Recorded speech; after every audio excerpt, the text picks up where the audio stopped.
তোমরা হয়তো ভাবছো দিদিভাই 3 দিন থেকে কেন ভিডিও দিচ্ছে না, তাহলে কি দিদিভাইয়ের কাছে কোনো রিপ্লাই মানে কোনো উত্তর নেই?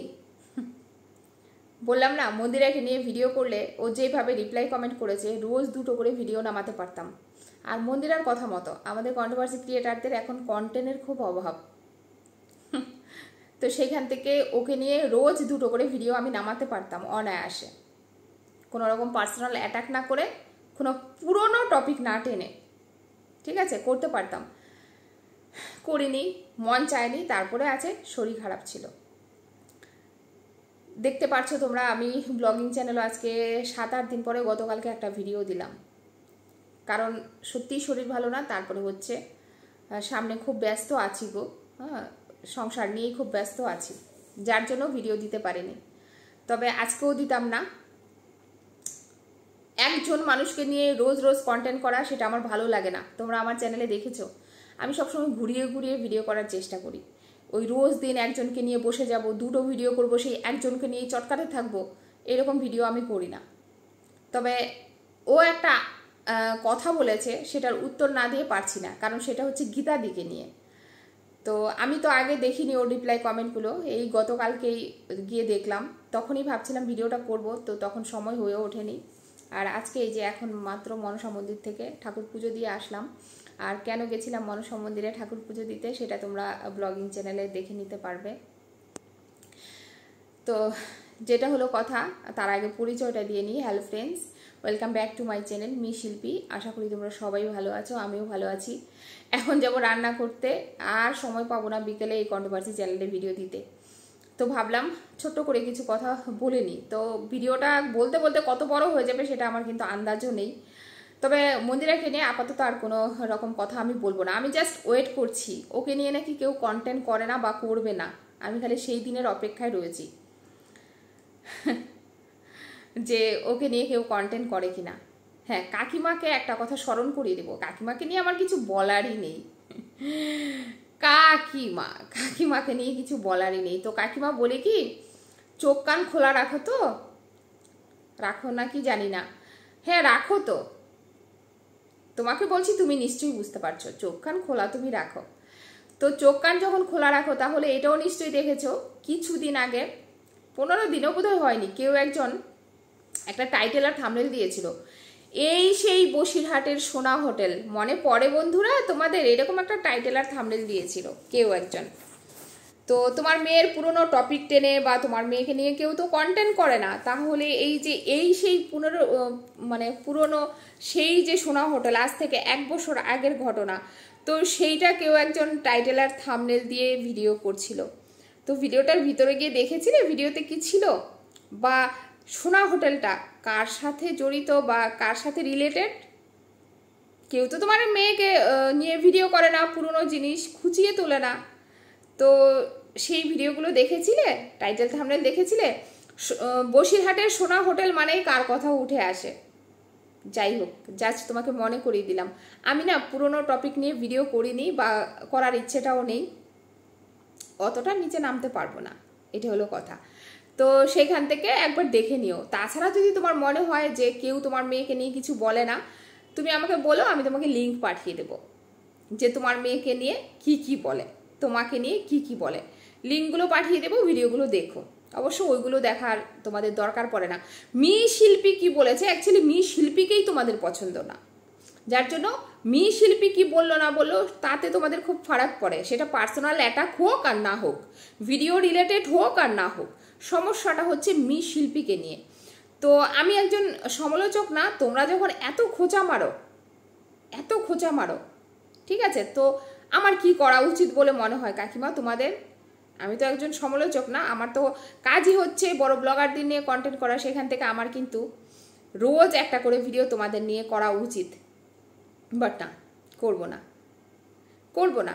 আমি জাস্ট দেখবো তোমাদের নিয়ে কেউ কন্টেন্ট করে কি না, আমি না করলে তোমাদের কথা মতো, ঠিক আছে। আমি জাস্ট ওয়েট করব। আমার কাছে অনেক কন্টেন্ট আছে, আমি কাজ করে নেব, না পারলে ভিডিও দেব না, কিন্তু আমি জাস্ট দেখবো তোমার মেয়েকে নিয়ে কেউ কিছু বলে কিনা। যাই হোক, এইটা মূল টপিক না।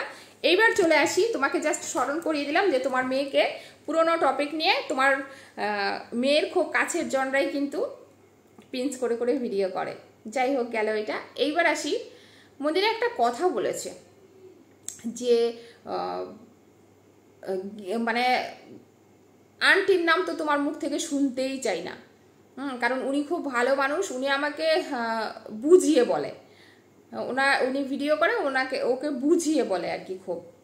তো ও কার কথা বলতে চাইছে আমি বুঝতে পারলাম না। আমি খালি বলার মধ্যে এটাই বলবো যে পৃথিবীর সমস্ত আন্টিদের দায়িত্ব কি তুমি একা নিয়ে বসে রয়েছো? খালি সব আন্টিদের কথা তুমিই বলবে আর পৃথিবীতে কেউ বলতে পারবে না? আর কোন আন্টির কথা বলছো?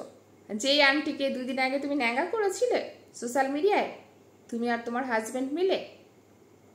আচ্ছা, একটা কথা বলো তো বন্ধুরা, তোমার এইটা কেন মনে হয় যে প্রত্যেকটা কন্ট্রোভার্সি ক্রিয়েটার শুধু তোমাদের মানে সম্পর্কগুলো নষ্ট হতে দেখতেই পছন্দ করে? মানে তোমরা ভালোভাবে থাকো সেটা কেউ পছন্দ করে না, এটা কেন মনে হয়?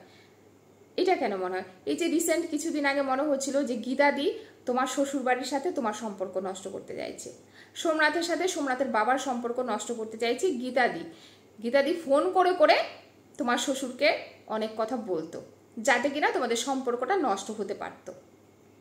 আবার আমাকে বলে দিলে যে আমি নাকি তোমার মা আর তোমার মধ্যে সম্পর্ক নষ্ট করতে চাইছি। কেন তোমার মনে হয় যে কন্ট্রোভার্সি ক্রিয়েটাররা শুধু তোমাদের সম্পর্ক নষ্ট করতে চায়? তোমাদের সম্পর্কের উপর তোমাদের নিজেদের বিশ্বাস নেই যে বাইরের কেউ এসে একেবারে পট করে তোমাদের সম্পর্কগুলো নষ্ট করে দেবে? এতটাই ঠুনকো তোমাদের সম্পর্ক? নাকি দেখাবা, যেগুলো ভিডিওতে দেখাও সবসময় শ্বশুরবাড়ির সাথে নিজের মায়ের সাথে, এগুলো দেখাবা, পাবলিককে দেখাতে চাও? আমার তো মনে হয় এইটাই, নয়তো না কেউ পারে না গো বাইরের মানুষ এসে নিজেদের সম্পর্কগুলো নষ্ট করতে। আর তোমরা ভালো থাকো, সেটা কারোর কোনো সমস্যা নেই। এখানে সোশ্যাল মিডিয়ায় মানে শুধুমাত্র তোমরা একলা নও ব্লগার, এরকম অনেক ব্লগার আছে যাদের নিয়ে আমরা কন্টেন্ট করি। সে গীতাদি বলো, আমি বলো, সবাই আমরা কিন্তু ব্লগারদের নিয়ে করি, ঠিক আছে? এখানে কেউ কারোর পার্সোনাল শত্রু না। আমরা কন্ট্রোভার্সি ক্রিয়েটার, আমরা যেটা ভুল দেখি ঠিক দেখি সেটাই বলি। তাতে যদি তোমাদের সম্পর্কে মনে হয় কোনো সমস্যা হতে পারে, তাহলে বলবো তোমাদের সম্পর্কগুলোই খুব ঠুনকো, কিছু ঠুনকো সম্পর্ক হয় না ওরকম দেখাবা। ভালোবাসা নেই, সবাই শুধুমাত্র স্বার্থের জন্য একজন আরেকজনের সাথে মিশছে, একজন আরেকজনকে চুম্মাচাটি করছে, এটা ছাড়া আর কিছু বলতে পারলাম না। গীতাদিকে যখন বলছিলে না, অবাক হচ্ছিলাম, এই বয়স্ক মানুষটা তোমার মা আর তোমার মধ্যে একটা বন্ধনের সৃষ্টি করেছিল নতুন করে। আর কেউ না জানুক, আমি জানি। আমি আর গীতাদি বরাবর চাইতাম তোমার মার সাথে তোমার সম্পর্কটা ঠিক হয়ে যাক, সেটা তোমার মাও জানে।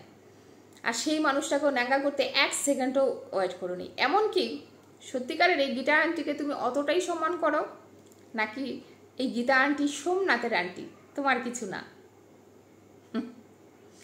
অদ্ভুত, কত রকম রূপ দেখাও তোমরা, ভিতরে একরকম বাইরে আরেক রকম। এইবার বলছো তুমি যে আমি নাকি সতী দেবী। হ্যাঁ, আমি কখনো মিথ্যা বলি না। কখন বললাম গো? আমার ভিউয়ার্সদের জিজ্ঞেস করো তো। একবারও বলিনি যে আমি মিথ্যা বলি না। আমি কি ভগবান নাকি?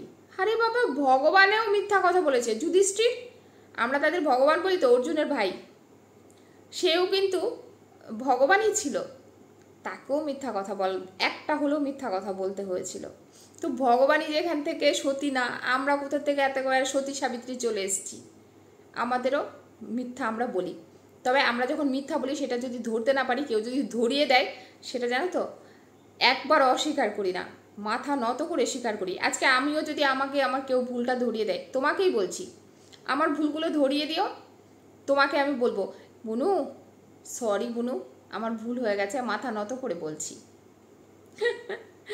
অ্যাকচুয়ালি তুমি আমাকে পছন্দ করো না, আমি এটা খুব ভালোভাবে জানি। তুমি আমাকে পছন্দ করো না, আর আমার কথাগুলোকে আরও বেশি পছন্দ করো না।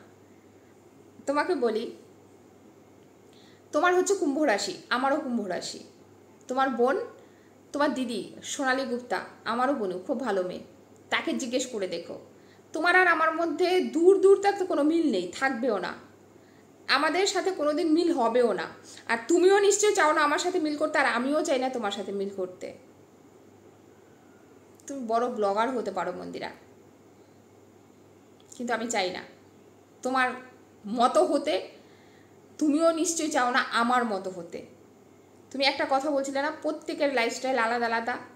সত্যিকারের এই পৃথিবীতে প্রত্যেকের লাইফস্টাইল আলাদা আলাদা। সবার মতো সবাই থাকতেই পছন্দ করে, কেউ কাউকে জোর করতে পারে না। আমিও তোমাকে জোর করতে পারি না, আর আমি করিও না। জাস্ট যেটা মনে হয় যে এটা ঠিক না সেটা বলার চেষ্টা করি।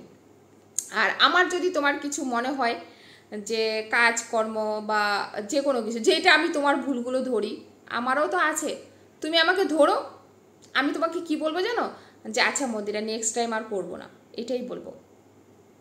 কারণ সবার মধ্যেই ভুল হয়, আমার মধ্যেও ভুল হতেই পারে।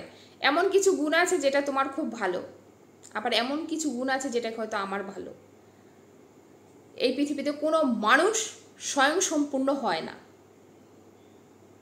তোমাকে খালি এটারই জবাবটা দিলাম যে এই পৃথিবীতে কেউই সত্যবাদী নয়, মিথ্যা বলে, তবে সেই মিথ্যাটা বলার দম সৎসাহসটা রাখে যে আমি মিথ্যা বলে ফেলেছি, যেটা কিনা তুমি রাখো না। এক তো নিজের মধ্যে সারা জীবনটা ভুলেই ভুল, তারপরে কি বলে তো গলাবাজি। তুমি আমাকে বললে কমেন্টে যে তুমি চিল্লাতে থাকো, অথচ আমি একটা ভিডিও করার পরে তুমি তোমার ভিডিওতে চিল্লিয়েই গেছো আমাকে নিয়ে। সেইখানেই তুমি প্রমাণটা দিয়ে দিয়েছো যে অ্যাকচুয়ালি কে চিল্লায়, প্রমাণটা তুমি দিয়েছো। যদি ওরকম মনে হয় আমার মতো রোজ প্রত্যেকটা কথায় কথায় জবাব দেবে বা উত্তর দেবে, তাহলে একটা কাজ করো না, একটা কন্ট্রোভার্সি চ্যানেল খোলো। তুমি দেখাচ্ছ পাবলিককে আমি ব্লগার, অথচ তুমি আমাকে নিয়ে কন্ট্রোভার্সি করছো। তো চলো, এইটুকুই বলার ছিল, বেশি বড় করব না, এডিটও করব না, জাস্ট তোমাকে এই উত্তরটাই দিলাম যে তুমি ওই আন্টি ফান্টির কথা বলো না। তুমি সময় বুঝে সবাইকেই ন্যাঙ্গা করেছো। তোমার ওই প্রিয় দিদি, সোনা দিদি ভাই একবার বলছো মারিয়া সুতপা দির কথা বলুই না, মারিয়া সুতপা দির কথা বলুই না, অথচ এই মারিয়া সুতপা দিকেও ন্যাঙ্গা করতে তুমি ছাড়োনি। হতে পারে এখন আবার খাতির হয়েছে, আবার দুদিন পরে হয়তো তোমার সাথে গন্ডগোল হবে, তোমার এইটাই নেচার। এই যে গীতাদি আন্টির কথা তো তুমি বলোই না, ওই আন্টিকেও ন্যাঙ্গা করেছো। এখন বলছো আমার মায়ের সাথে তো তুমি একটা আমার সম্পর্ক নষ্ট করার চেষ্টা করছো। এই মাকে আবার দুদিন পরে যে বিক্রি করবে না তার কোনো গ্যারান্টি তুমি দিতে পারো না, আমি গ্যারান্টি তুমি দিতে পারো না। সবাই তোমার প্রিয়, আবার সবাইকেই সময় বুঝে তুমি ন্যাঙ্গা করেছো। ঠিক আছে, এই হচ্ছে তুমি। চলো আজকের মতো এই পর্যন্ত, দেখা হবে নেক্সট ভিডিওতে। সবাই ভালো থেকো, আসছি, টাটা।